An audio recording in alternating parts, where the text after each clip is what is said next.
tout de suite et comme chaque jour à la même heure.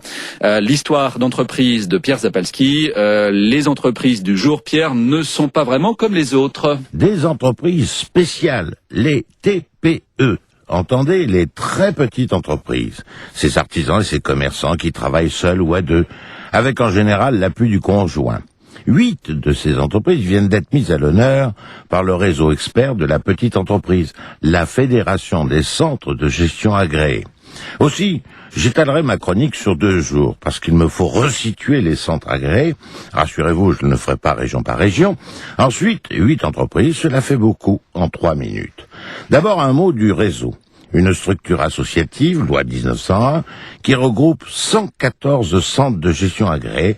En clair, on peut dire 400 000 entreprises adhérentes représentant 2 millions d'emplois, salariés et non salariés, 70 milliards d'euros de chiffre d'affaires et 6 000 experts comptables correspondants. Dans la formulation de réseau experts, ce sont ces derniers qui jouent les experts.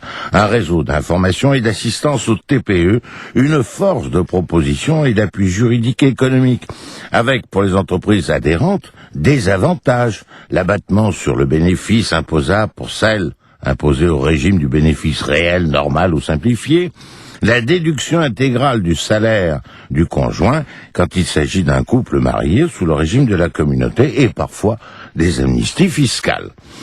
Les centres fournissent également des services personnalisés, un pôle de formation de 500 000 heures par an, un observatoire économique baromètre à la clé passant au crible 47 professions et 11 secteurs d'activité, le tout pour une cotisation moyenne et annuelle d'environ de 200 €. Voilà pour la Fédération des centres qui se retrouve aux 2 rue Messonnier dans le 17e à Paris. Maintenant, je voudrais vous parler au moins d'un gagnant du concours. En premier lieu, le prix spécial, le coup de cœur attribué à l'adhérent Samuel Chauveau et sa librairie La Bulle, dans la cité du Vieux-Mans, dans la Sarthe.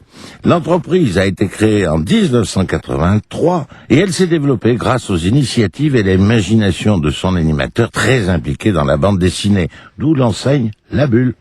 Samuel Chauveau s'est investi dans tous les réseaux de la BD, les bibliothèques, le festival, les salons, et toujours avec la même obsession, promouvoir l'œuvre et son auteur, de sorte à ouvrir plus largement le monde de la bande dessinée au public le plus large. Depuis quelque temps, Samuel Chauveau a ajouté dans sa vitrine des figurines et sculptures des personnages mythiques de la BD, des DVD, des cassettes. Le succès a tout de suite été assuré, et avec ses 3 salariés, la librairie à l'enseigne de La Bulle peut afficher un chiffre d'affaires d'1 bon million d'euros. C'était l'histoire d'entreprise de Pierre Zapalski qui sera de retour demain à la même heure.